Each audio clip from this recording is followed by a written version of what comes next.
Good morning, I'm Marie Daniel. And I'm Landon Harvey, and welcome back to PC Broadcasting. We want to wish you a happy Thanksgiving. Today, we will be talking about football on Thanksgiving, chatting with our students here, seeing the cutest puppies, Talking about Buck and Elliott's marathon, and baking a pumpkin pie. We hope you enjoyed today's segment.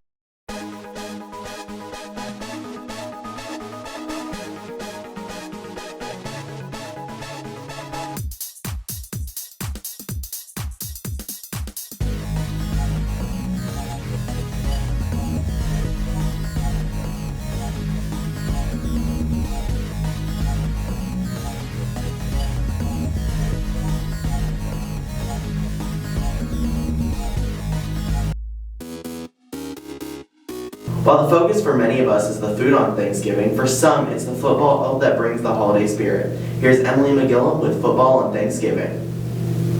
When all the food is gone, it's time to settle down on the couch. Millions of families across the country turn on the TV to one of the multiple NFL football games happening. But why do we do this? When did this tradition start? Originally, it wasn't the National Football League that played at all. It actually started with college ball in 1876 with the Intercollegiate Football Association holding its championship on Thanksgiving Day. By 1882, the association decided to make the championship game an annual fixture in New York City. In 1934, the Detroit Lions decided they wanted a taste of this success as well, since they needed a boost in game attendance. This worked so well for them, other teams decided they wanted in on the boost as well. By 2006, 3 games aired on Thanksgiving Day to give every team a chance for their moment. When it's time to flip on the TV this Thursday, just remember what I told you today. I'm Emily McGillum, back to Marie and Landon. Marie, do you enjoy football? I sure do. Moving on, we will be chatting with some of our students about their favorite things during Thanksgiving with Emily Wilson. My name is Emily Wilson, and today we're going to be interviewing people on what their favorite Thanksgiving food, traditions, and what they just do on Thanksgiving Day. Oh, wait, real quick.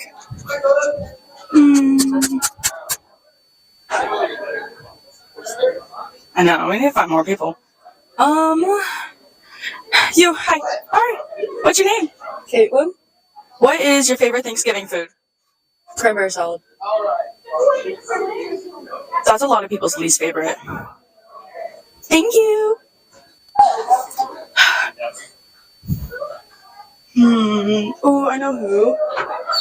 Miss Chagoin.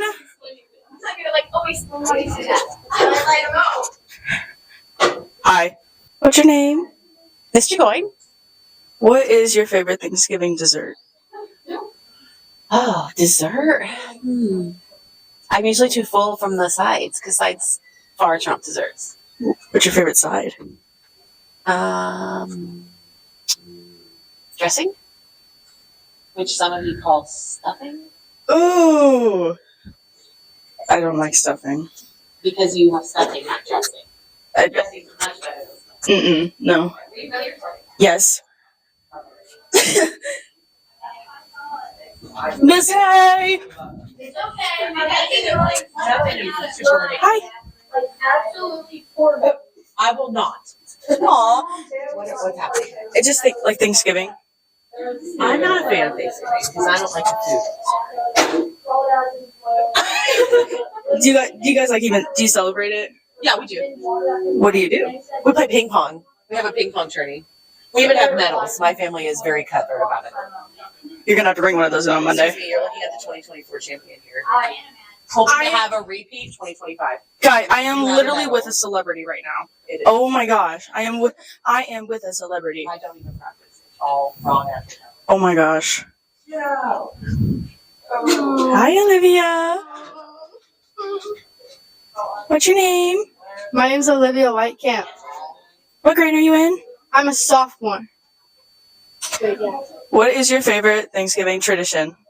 Like, what do you do on Thanksgiving? I don't know. I just eat all the Hawaiian rolls. I love it. I love it. It's okay. I love it. Thank you. Alba, come here. Sophia, come here. Hi, guys. Hi. All of you guys. Oh. What's your guys' names? I'm Alba. I'm Sophia. What is your guys' favorite Thanksgiving foods? Ham. Ham. Mashed potatoes. Great answers. So I heard about your ping pong tourney. You're gonna have to bring a medal in, even though your mom's the champion. She moves over here. You gotta practice, girl. You gotta get some practice going. Thank you.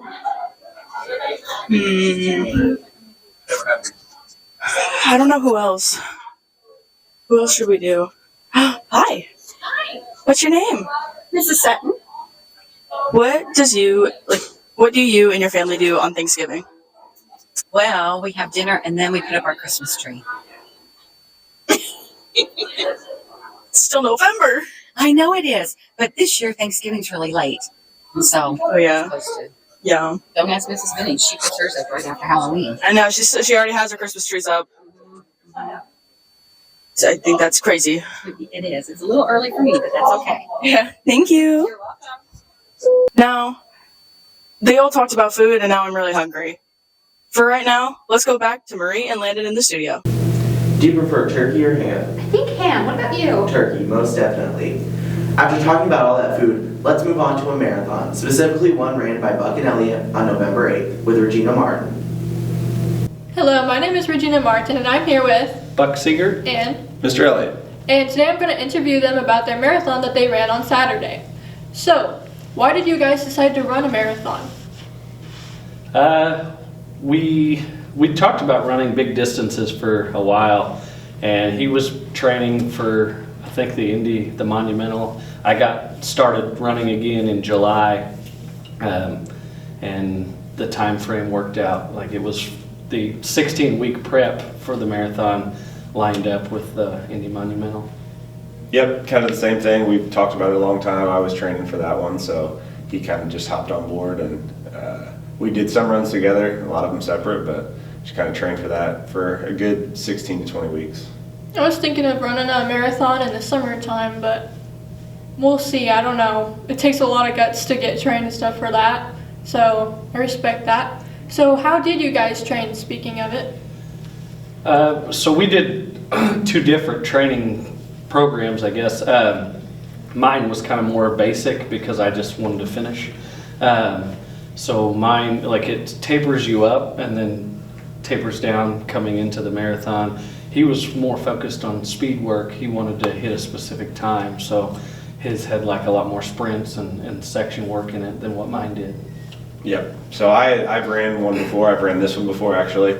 And so I had like a goal set as far as time, so it was kind of working towards that goal. So some of my workouts were a little different, but a lot of times it's pretty similar. It's usually you have a program that's going to build you up pretty slow and then kind of taper you down for the race. So Sometimes I see you running out in like Petersburg and stuff. yep, I run a lot through town. So if anybody does decide to run a marathon or needs loops of 5 miles, 3 miles, 8 miles, whatever, I have those all mapped out. So It's nice. So what were your thoughts before and after you ran?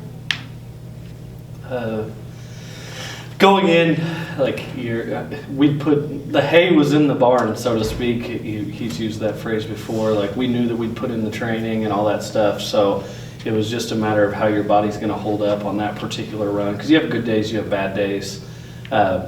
Sometimes you feel like it's going to be a good day, and then you start cramping up or whatever. Afterwards, I was pretty much like, wow, I'm glad that's over. yeah, going into it, like he said, you've kind of already done the work. The longest, most of the time you run before the race is 20 miles. The race is 26.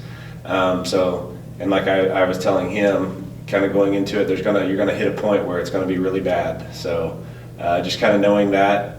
I've already done one before and kind of done some events like that. It kind of I was pretty aware of what I was getting into. Ours was a little stressful because kind of getting to the start line we got there, left plenty of time in advance because of traffic and stuff downtown. We ended up like having to almost jog to the start line. So we got there like 5 minutes before it started instead of like 30 to 45. So a little nerve-wracking there. At the end, I was, like he said, you're happy to stop running. You've been running for a long time, but it's also a good feeling knowing you've kind of accomplished one of your goals. So Yeah, it must be a great feeling to like know you have accomplished something so big that a lot of people don't even think about doing or can't accomplish.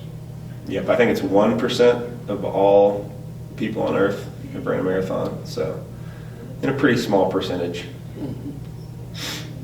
Were you guys surprised by the amount of support you got from people here at Pike Central?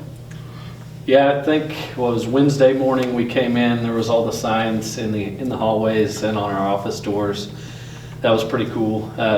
We care about like all the kids and what's going on in their lives, so it's kind of neat to see that the staff and students were like invested in us, the same way we feel about them. So it was pretty neat. Yeah, I think we were both kind of, surprised and, excited, happy, whatever you're going to say about the support and the posters. We laughed walking around looking at them and stuff. And then, much to our surprise, Miss Elkins kind of surprised us at the race. It was about a mile, and we had no idea, but about mile 8, kind of heard my name and looked up, and there Miss Elkins was standing up on a bridge, like waving, and then like, you go, you got it. So, and then kind of towards the end of the race, she kind of came along, and I was cramping pretty good at that point, and about a mile and a half, 2 miles to go, and she rode her e-bike like beside me and like talked to me for the last like mile and a half, and it was really beneficial, and definitely helped carry me to the finish line. So that's so sweet. She's such a great human being. Yes, absolutely. Camille was like my wife. She was like 20 feet in front of me or so. It was like mile 8, and I heard somebody yell, "Go Camille!" And I was sitting there thinking, there's 20,000 people here, but the odds of a camellia being like 20 feet in front of me, I look up and see Miss Elkins, and then, like he said, she picked me up at the last couple miles when you're in the pain cave and hurting. She asked if we wanted to talk or whatever on the way in or just run. Talking actually made it easier. We talked about the pebble that was in my shoe for like 20 miles, and, all the things. It was pretty cool. It was a surprise, and she's awesome. Yeah, I remember, I have medical terminology, so we were in there and she stopped assignments and stuff and was like, "Hey, do you guys want to make posters for Buck and Elliott for their marathon?" And I was like, "Sure." And I made the Dory one, Just Keep Swimming, and I saw so many of them, and I was like, wow, I didn't expect that many. That's crazy. Yeah, it was very, very nice. Mm-hmm. And they're still up, I'm pretty sure, yeah. So are you planning on running any more marathons? Yeah, we talked about some going into next year. Obviously, your body needs some time to recover. We're still limping just a little bit, but we both started running yesterday. We got runs planned this week to kind of shake out the soreness. Probably do one a year, I would say. So I am for sure. I'll probably do a little more than one if I could choose. We'll kind of see how it goes. Yeah, got some in the works. I entered for the Chicago Marathon, so that's one of the big ones, but you got to like enter a lottery to get picked. So we'll see if I get picked for that one. But yeah, most definitely we'll be running some more next year and kind of moving forward. So can you explain that lottery a little bit more? So it's one of the like major marathons, and like at the marathon we were at, there was like 20,000 people there, and I think like 10,000 running the marathon. So this is one where there'll be like 20,000 people wanting to run this marathon, and there'll be 100,000 or more people entered to try to run it. So they have to kind of be selective. They can't let everybody get in it. So it's a lot of people. Yeah. It's crazy. Was there anything that surprised you guys during the race? The pebble in my shoe. I mean, you know that it's gonna hurt. Like we knew that coming in. You're trying to prolong when the cramps start, when the fatigue happens, your heart rate, all those things. You're like trying to prolong that as much as you can. Mine hit earlier than what I expected, and you just have to suffer through it. Like. I think how early it hit for me, and that pebble. You got beef with the pebble. Oh yeah, I should have saved it. Yeah, I don't think anything surprised me as much as just kind of like I said, I knew kind of what I was getting into going into it, but like he said, the day, you just never know if it like sometimes it is your day, sometimes it's not. So you're just trying to hope that everything goes well. You've trained this long for one day, and it could, for whatever reason, not go well, but so nothing really surprised me outside of seeing Miss Elkins. That was a very good surprise, better than the pebble. So Yeah, I do track, and although that is a very lower fraction of a marathon by a landslide, I understand what you guys mean by you have your good days and you have your bad days, because some days you just feel great and stretched out, and then other days you just don't feel like you want to run at all. I get that. So is there any advice you would like to give to someone who is thinking about taking up running or running a marathon? You've got to put in the proper training. I had done kind of a self marathon at like 2 years ago, and I dove in basically pretty inexperienced, and I ended up hurting my knees and stuff, and it took a while to recover.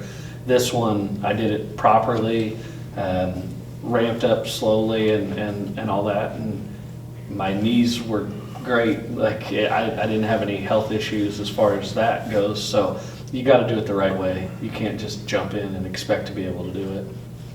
Yep, and that would be my, just echoing what he said, doing it the right way, slowly building kind of to whatever your goal is. But my advice would be to sign up, kind of hold yourself accountable, put something there that, you know, I think it's good to have goals to shoot for. I think being physically active is huge, both physically and mentally for everybody. You know, me personally, I know it's a big stress reliever with everything that you have going on. Everybody has stuff going on in their life, and I'm one that has to do something physically active, or I don't handle stuff quite as well. So I think it's a good thing. I think running is a great thing to do throughout your life. So sign up, do it. I like that advice. So this one's a bit different. Would you rather do a marathon or a Tough Mudder? I'll go first there. I would rather do a marathon. I'm not nothing against the Tough Mudders. I would do one if people are signing up. I'm like, hey, you want to go do this? Like, I would do it. But like a marathon, we've kind of talked, and I've kind of looked into like some trail marathons doing, so it's different than a road marathon, or even some ultra marathons, which are a little bit further. So like, there's a couple coming up here in February and March that I'm kind of looking at to maybe doing like a 50K, so like 31 miles, or then like in March there's a 50 miler. So, and those are usually on trails. So that's a little different, but I would personally rather do a marathon than a Tough Mudder. I think so as well. The goal is to get those bigger distances. I think for the both of us, we've talked about it. Like, I want to do an ultra, like a big ultra, because you win a belt buckle. And I really want to win a belt buckle. It'd be pretty cool. I'll probably wear it to school. I could see you do that. That's the Super Bowl of running is getting a buckle for me. So. Well, thank you guys for sharing your experiences and advice about the marathon that you guys ran and future running and stuff like that. Now back to Landon and Marie. Stay classy, San Diego. We're coming up on the holidays, so if you and your families are ready, why not adopt a pet this year? Here's Gabby with the PAWS Animal Shelter. Every day in our community, wonderful animals are waiting for a home. Shelters are full and they need help. One of them is the PAWS Animal Shelter in Petersburg. I interviewed Zoe, who works the evening shifts there. She showed me around the shelter where I saw many different dogs. She also introduced me to the 3 dogs that have been there at the shelter the longest, giving a clear view of how the shelter cares for animals over time. You can tell me a bit about yourself. My name's Zoe. I work evening shift here at the animal shelter. Pretty much this is my life. I take care of the dogs, and that's it. You can tell me more information about the shelter, how long it's been running. Okay, so I'd say roughly we have about 35 dogs. This shelter, I'm not sure how long exactly it's been running. I want to say I've been working here. I worked here before about 3 years ago. And I ended up leaving and coming back about six months ago. And since then, I mean, we're definitely, obviously, more overpopulated than I think we've probably ever been. We have dogs everywhere, plenty of cats. So, yeah. If somebody wanted to adopt a dog here, like, what is the process? So pretty much our adoption process, it's very simple. If you don't have any dogs, we run a background check. and pretty much that's it. However, if you do have dogs, we like to do meet and greets just to make sure that these dogs will get along with, their current dogs. We also do vet checks just to make sure that their dogs are getting the vet care that they need and are up to date on vaccinations. And we do a background check on them also. Honestly, adopting a dog here is pretty simple though. And right now our adoptions are actually $25 because we have so many dogs. So yes, they're very cheap right now. That's really good. Can you show me the dogs that in the office? Yes. So our 3 longest residents are going to be Spot being the longest, Karma, and then El Chapo. So Karma, I was actually part of rescuing her. She came from a hoarding case. I remember the hoarding case it was a pretty bad one. She was actually locked in a kennel with another bully. They fought a lot, so when we did get them, they were covered in wounds, not taken care of at all. It was a very sad situation. Chapo, I believe, was surrendered, and Spot was also a rescue. So. Okay. Is there anything you'd like to say to people who would love to adopt a cat or a dog? Yes, definitely come check us out. We have so many amazing animals just waiting for their forever homes. I mean, we have dogs here that are so sweet that I can't believe we're even still here. Same with cats. So, yep, come look at them. Thank you so much for your time. Yep, thank you. The shelter provides food, medical care, and a safe space for all the animals while they wait for adoption. PAWS relies on the support of the community to continue its work, and they help them stay healthy and safe. Visiting the shelter gives a clear view of the daily life there and the variety of animals it supports. If you have room in your home, please consider adopting one of these lovable animals. If you can't adopt, consider volunteering at the shelter. Thank you to Zoe and PAWS Animal Shelter for allowing us to visit and meet their wonderful animals. Now back to Maria and Landon in the studio. The holiday season is all about making room in your heart, so if you can find space in yours, adopt an animal this year. Now we have Kelsey Harper teaching us how to make the beloved Thanksgiving treat, pumpkin pie. Hello, I'm Kelsey Harper with PC Broadcasting.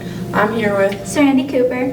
And today we will be making a pumpkin pie for Thanksgiving. I will be asking you a few questions about Thanksgiving and culinary. What is your favorite Thanksgiving dessert or food? My favorite Thanksgiving food is mac and cheese. Oh, the mac and cheese is so good. What are you doing for Thanksgiving this year? I'm going to Kentucky with my family. What is your favorite thing we cooked in culinary? My favorite thing we cooked in culinary is most likely the bechamel. Yeah, me too. What do you think we are going to do for Thanksgiving in culinary? Make rolls. Yeah, we might do that thing again. Serenity and I went ahead and mixed the ingredients for the pumpkin pies. If you want the recipe, you can find the ingredients and instructions in the comments below. Miss Hunt let us bake the pies in her ovens for about 45 minutes later on in the day. The finished product will be at the end of the video. I hope you enjoy the video. So we have to put on the car and the whipped cream stuff, and we'll make it look like it has, I don't really know what it's called.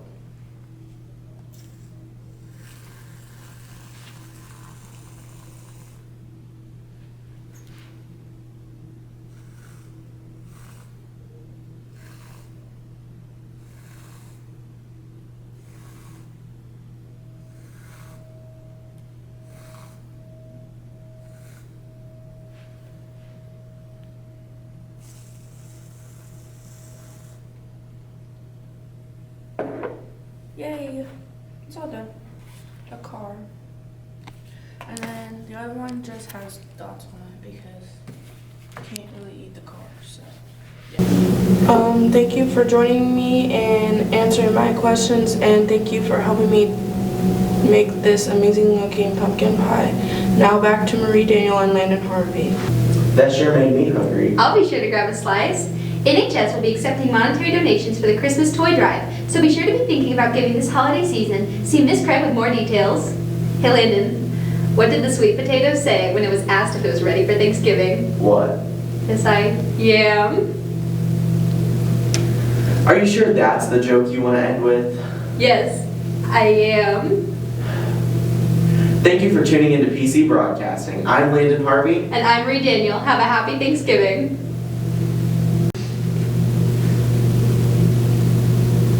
Thanksgiving is all about spending time with family and friends. And here at PC Broadcasting, we consider ourselves family. So I just want to know what everybody is thankful for about Thanksgiving.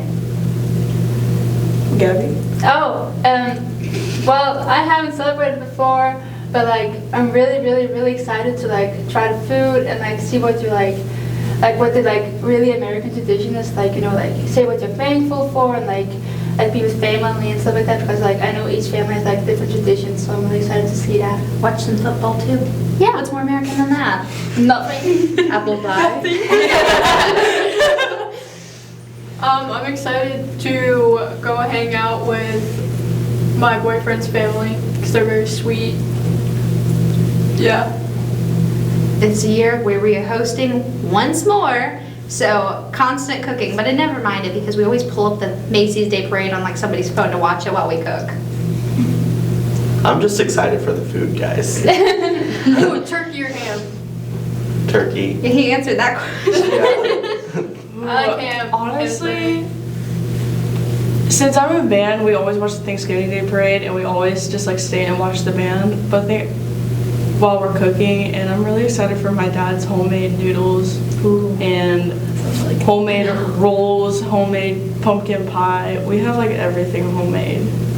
Okay, well now I'm just hungry. I mean, obviously I'm excited for the food, but I'm really excited for all my family to be back together because we have summer coming from like far away. My cousin's coming up from Alabama, so. Oh, nice. That'll be fun. So we don't really do like anything big. We just like have like all our family together and we just like kind of hang out and play games. But like we do like I have like 4 different like Thanksgivings I have to go to because different parents split. Yeah, so I have to do like that. But Food. I know, that is more food for you. And I guess it's kind I of need more. I guess it's kind of interesting to see though, like how different people, like what different people have at their Thanksgiving. Because like last year I went to my boyfriend's Thanksgiving and like they had completely different stuff than we had. Like to eat. There was one time I went to a Thanksgiving, I think it was my grandma, I don't really remember, but we got Christmas early there. So she had stockings set up for us. I just gave myself $100 from Thanksgiving. I think I've mentioned this before, but there's this like vegan 7-layer salad that we've been like incorporating into our Thanksgiving because of my aunt. You know what? I don't vibe with it too much, but it's there.